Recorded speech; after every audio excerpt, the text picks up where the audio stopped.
I pour my body into his, I keep my spirit to myself. To begin with, it wasn't always like this. I gave myself in entirety to him with all of me, but something happened to change all of this. I pour my body into his, I keep my spirit to myself. I trusted him with every fiber of my being.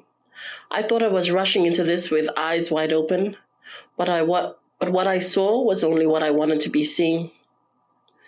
I pour my body into his, I keep my spirit to myself.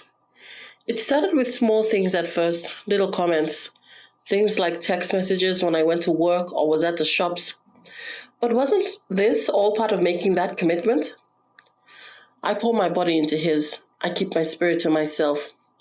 There were other little signs I ignored at first, like how he'd call me out for dressing a certain way or talking too loud, how my every news and every story should be shared with him first. I pour my body into his, I keep my spirit to myself. Then suddenly I couldn't see my family anymore, and all my friends seemed to have moved on without me, like how I saw myself but couldn't recognize me anymore. I pour my body into his, I keep my spirit to myself. I started to feel unloved, unwanted, and unworthy, like he was the only one who could give me validation, like only through his eyes was I smart, talented, and pretty. I pour my body into his, I keep my spirit to myself. Then I stopped smiling and found myself always crying. He broke something in me I didn't know could break. Each moment in here felt like a little bit more of me was dying. I pour my body into his, I keep my spirit to myself. By the time I left, it was too late for me. I'm here physically, but there's nothing left emotionally. It's rock bottom where I'm at, and all I feel is empty. I pour my body into his, I keep my spirit to myself. It scares me, the thought of meeting someone new, wondering if I will ever be able to heal from this and move on. All I know is this: if someday that moment shall come, this is what I will do. I pour my body into his. I keep my spirit to myself.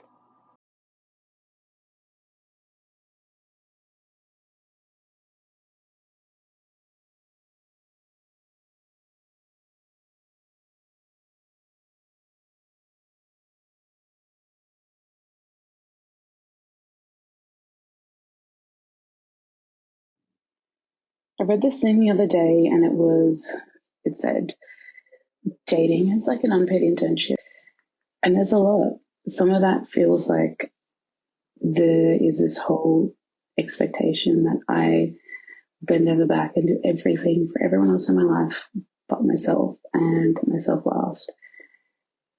And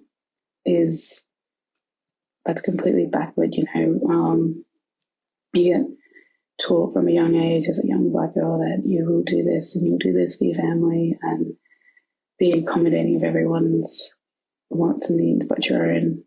And it puts you in this position where you start burning yourself out and you're just like, am I even doing stuff for myself or am I doing stuff for other people?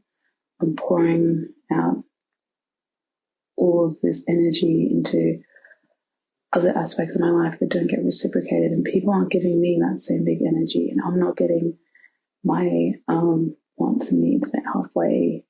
And I learned that, and then, it burnt me out, and then it helped me reach this realization that I'm allowed to say no.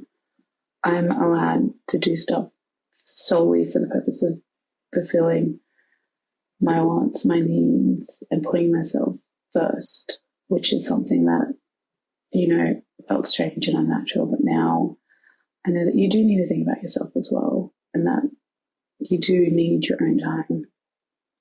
And you can't always do everything for everyone, even though people have expectations of you, you can say no. And I think learning to be genuinely, wholeheartedly yourself and not put up a facade, but be completely okay in your own skin and not have to feel like you have to hide parts of yourself just to measure up to other people's expectations of or how they see you. That very powerful lesson. And I just wish something that I did learn earlier, but something that I'm comfortably growing into, and I love where this whole journey is going now.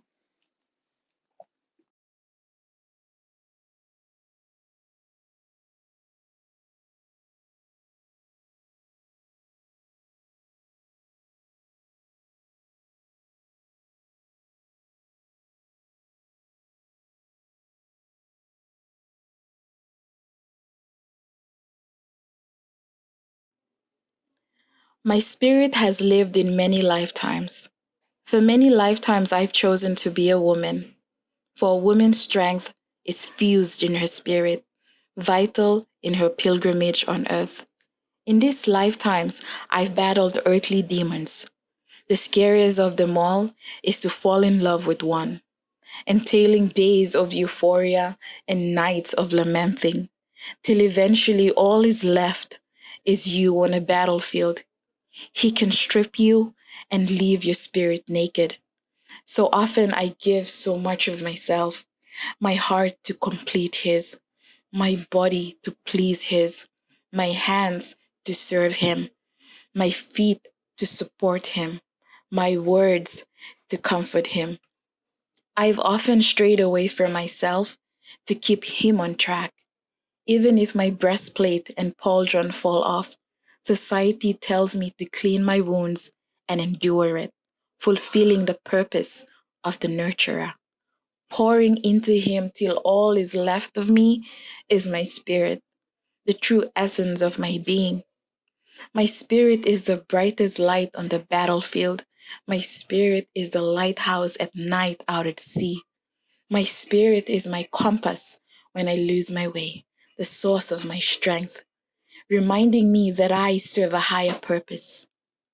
His demons may dismantle my armor, but never could they take my spirit, for my spirit will continue my journey through many lifetimes.